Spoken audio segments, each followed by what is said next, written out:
Meus amigos, boa tarde. Hoje iremos lhes falar sobre Hegel. Hegel foi um filósofo alemão, viveu 61 anos apenas, infelizmente, era uma sumidade. Morreu na Alemanha, nasceu e morreu na Alemanha, e é considerado um filósofo da modernidade. E alguns críticos, e quem não os tem, o chamavam de o velho. Ele era discípulo de Kant, foi luterano, foi reitor da Universidade de Stuttgart, e na época em que ele viveu, a situação política na Alemanha era caótica. Tinham nada mais, nada menos do que 340 estados independentes, ou cidades independentes, ou territórios independentes, não importa. Haviam príncipes eclesiásticos, príncipes eleitores, 103 barões. Vivia-se um despotismo completo e absoluto, o que muito veio a influenciar a sua própria obra. Ele tem a fama de ter sido de difícil entendimento, e realmente o é. Muitas vezes um texto de Hegel, não que eu esteja acostumado, mas eu peno para poder entender as suas nuances, as suas particularidades. Mas, de qualquer forma, os amigos que estão me ouvindo agora, com as suas mentes privilegiadas, hão de entendê-lo muito melhor do que eu. Ele tem a fama de ter sido um pensador de difícil entendimento, haja vista a abrangência e a complexidade do seu pensar. Pensava muito e profundamente. Ele é tido como um apologista do poder estatal, poder do Estado se sobrepondo aos interesses de uma sociedade, o Estado como um todo, Foi o precursor do totalitarismo que imperou no século XX. Chegaram lá onde eu estou querendo chegar, não? Crendo que o povo, por si só, precede o indivíduo, ou seja, o social há de ser sempre,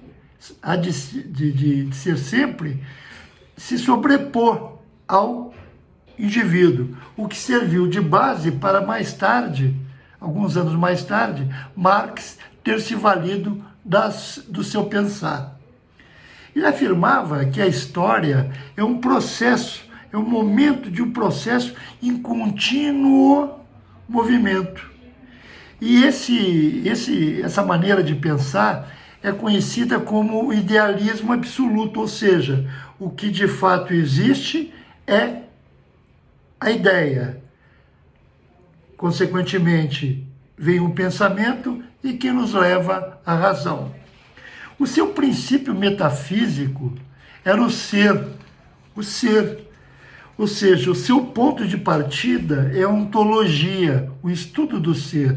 Mas, bom, o ser propriamente dito tem em si toda a potencialidade, o absoluto, e, consequentemente, tudo que de mais existe são manifestações deste ser, desta ideia, deste pensamento, desta razão. Assim, a realidade com que a gente se defronta, com que eu me defronto, como você, meu amigo, minha amiga, se defronta, é o produto do movimento do pensamento, que gera seres particulares, que são os fenômenos, os fatos, as circunstâncias, enfim, tudo o que existe. Ele dizia que a realidade é um processo histórico, ou seja, são etapas de um processo de conscientização, de interiorização de tudo daquilo que existe. O pensamento, pois, é o gerador da realidade. E essa realidade gera contrários. Hegel aponta a dialética, lética, palavra, o confronto das palavras, como sendo um movimento que leva à dualidade de opiniões. É a oposição de ideias. Então, ele nos apresenta a tese, a antítese e, por via de consequência, a síntese. Repetindo, ele nos coloca a tese, a antítese, que seria o seu contrário, e, por fim, a síntese, que ele seria o resultado de ambas. Tese, pois, é a afirmação, a antítese é a negação.